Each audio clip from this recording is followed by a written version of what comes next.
तो बात करते हैं अगले क्वेश्चन की, जो कि पोएम टी से है। और क्वेश्चन है, what happens to the house when the trees move out of it.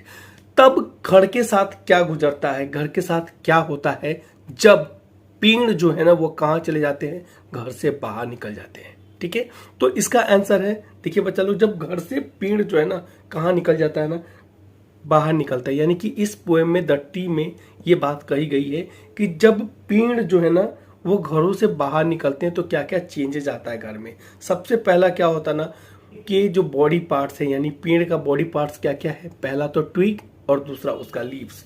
तो ट्विग और लीव्स के द्वारा जो एफर्ट लिया जाता है ना, इसके वजह से क्या होता है ना कि घर का विंडो जो है ना वो टूट जाता है। यानी कि घर के विंडो का शीशे जो है ना, कांच जो लगे होते हैं ना वो टूट जाता है पहले तो।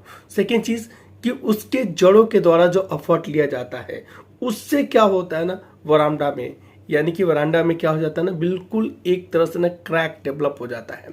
और पूरे के पूरे घर में ना सन्नाटा जो है ना वो क्या होता है ना, पूरा घर सन्नाटे में डूब जाता है। तो देखिए इसको हम लोग किस तरह से लिख सकते हैं, इसको हम लोग कुछ इस तरह से लिख सकते हैं, When the trees previously confined in the four walls of the house, trees जो पहले किस में थे, चार दीवारी के अंदर जो कैद थे, मूव आउट ऑफ इट, जब इससे मूव करते हैं, बाहर निकलते हैं, the trees of the windows get cracked. तो क्या होता है ना, the glasses of the window get cracked. मतलब क्या होता है ना कि जो विंडो पे जो ग्लासेस लगे होते हैं वो क्या हो जाता है ना, क्रैक हो जाते हैं, due to the efforts taken by the various part of the trees namely twigs and leaves. मतलब कि पेड़ के जो पार्ट्स हैं, जैसे कि कौन कौन सा पार्ट, ट्विग्स यानी कि टहनियां, और क्या लीव्स के द्वारा जो एफर्ट लिया जाता है उससे क्या होता है ना, खिड़की में लगे कांच जो है ना वो टूट जाते हैं, पहला। Second, root cause crack in veranda, और रूट के द्वारा जो है ना क्या हो जाता है ना, वरांडा में क्या हो जाता है, वो क्रैक जो है ना वो डेवलप कर दिया जाता है। यानी कि रूट्स जो है ना वो क्रैक डेवलप कर देता है। और इन सब वजह से all these leave the house in girt in complete silence, और इन सब की वजह से ना घर में क्या हो जाता है ना, कंप्लीट साइलेंस, यानी कि पूरा घर जो है ना वो किस चीज में डूब जाता है, एक साइलेंस में, एक तरह की चुप्पी में, एक तरह के सन्नाटे में डूब जाता है। अब आते हैं हम लोग, बात करते हैं अगले लाइन का, but the poetess smells leaves and lichen coming from the trees that reach her like a voice in the house. मतलब बाद में क्या होता है ना, कवित्री को क्या पता लगता है, कवित्री को आवाज होता है, कवित्री ऐसा स्मेल करती हैं, यानी कि एक तरह का उनको सुगंध मिलता है कि लाइकेन का और पत्तियों का गंध जो है ना वो बाहर से उनको आवाज के तौर पे पहुंचती नजर आती है। तो इस तरह से हम लोग कह सकते हैं कि क्या क्या चेंजेज आता है जब पेड़ जो है ना, ट्रीज जो है ना वो घर से बाहर मूव करते हैं। तो अगला क्वेश्चन है कि what does the poetess compare the branches of the trees to.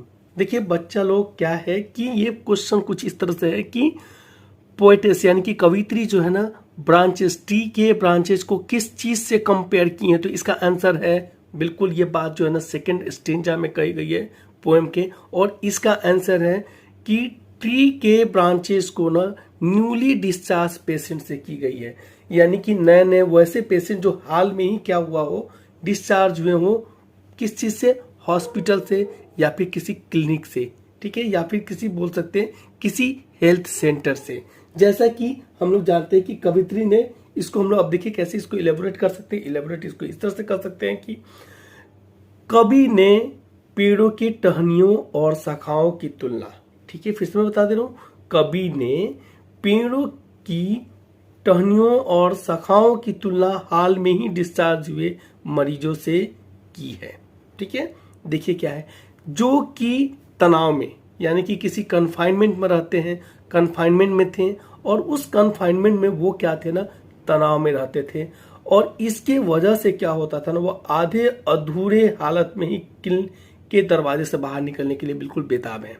इस तरह से वो खुद को खुले खुले मैदान में और ताजी हवा में सांस लेने के लिए ना क्या है ना, वो बिल्कुल बेताब है। तो इस तरह से हम कह सकते हैं, क्या इस क्वेश्चन को आंसर कर सकते हैं। और इसको हम लोग कैसे लिखेंगे, the poet compares the boughs. Boughs मतलब होता है ना कि बॉज उसको कहते हैं, बॉज का मतलब होता है टहनियां, शाखाएं, शाखाएं, ठीक है।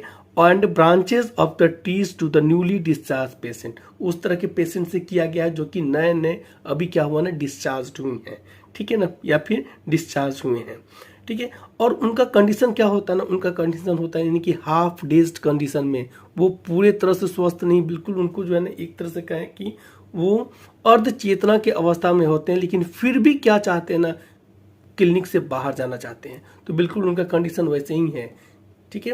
एंड स्टीफल्ड, और ऐसा क्यों महसूस करते हैं, वो बाहर क्यों ऐसा जाते हैं, क्योंकि उसके अंदर जो कन्फाइनमेंट में रहते हैं, जो कि क्लिनिक में रहते हैं या किसी हेल्थ सेंटर में रहते हैं, तो उन्हें जो है ना बहुत ज़्यादा स्ट्रेन होता है उनके बदन पे, बहुत ज़्यादा जो है ना वो प्रेशर होता है उनके ऊपर में, और अपने आप को एक कैदी के तौर पे महसूस करते हैं। ठीक उसी तरह से जो है ना पेड़ भी क्या होता है, बाहर जाने के लिए ना बेताब होते हैं। क्यों? वो डेस्परेट किस बात के लिए होते हैं, वो डेस्परेट इस तरह से बात के लिए कहते हैं क्योंकि वो बिल्कुल ओपन में जाके ना वो जिंदगी को जीना चाहते हैं और खुली हवा में फ्रेश एयर जो है ना वो लेना चाहते हैं। तो इसको हम लोग कुछ इस तरह से कर सकते हैं कि they are desperate to stage themself in the open and get a breath of fresh air. Next question है कि how does the poetess describe the moon at the beginning of the third stanza, यानी कि तीसरे stanza के beginning में, शुरुआत में जो पोएटेस जो है ना वो मून को किस तरह से डिस्क्राइब की हैं, ये हमसे पूछा जा रहा है। तो ये है ए पार्ट में पूछा जा रहा है।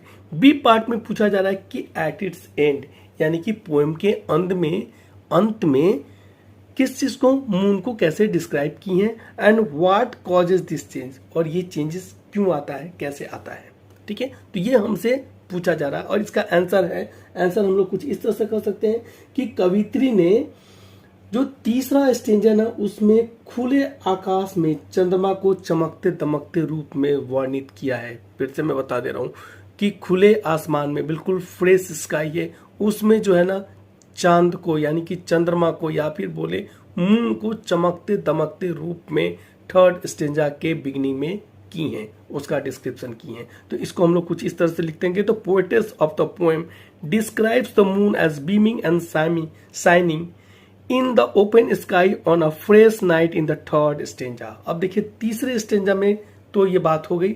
अब क्या होता है एट द एंड, यानी कि एंड में क्या कर रही है, at its end she describes the moon broken into many parts like a shattered mirror, एक टूटे हुए मिरर की तरह एंड में वो डिस्क्राइब करती है कि मून जो है ना बिल्कुल क्या हो चुका है ना, कई पार्ट में बट चुका है, और लाइक किस तरह से, शैटर्ड मिरर की तरह पे, एक विखंडित, एक चकनाचूर हुए दर्पण की तरह से, आईना की तरह से ना वो बिल्कुल टूट चुका है, ठीक है। अब ये चेंजेस किस तरह से आता है, तो ये चेंजेस इस तरह से आता है। एक पार्ट ये है कि व्हाट कॉजेज दिस चेंज, तो इसका आंसर है कि this changes have been brought about by the trees that have gone outdoors, ये उन पेड़ों के द्वारा ये चेंजेस लाया गया है जो कि कहाँ है, अब वो बाहर जा चुके हैं। और बाहर क्यों गए हैं, बाहर कब गए हैं, बाहर after growing in confinement with in the four wall of a house, एक घर के चार दीवारी के अंदर जो है ना कन्फाइनमेंट के बाद यानी कि कैद रहने के बाद जब वो बाहर गए हैं तो वो चांद जो है ना बिल्कुल टुकड़ा हो गया है।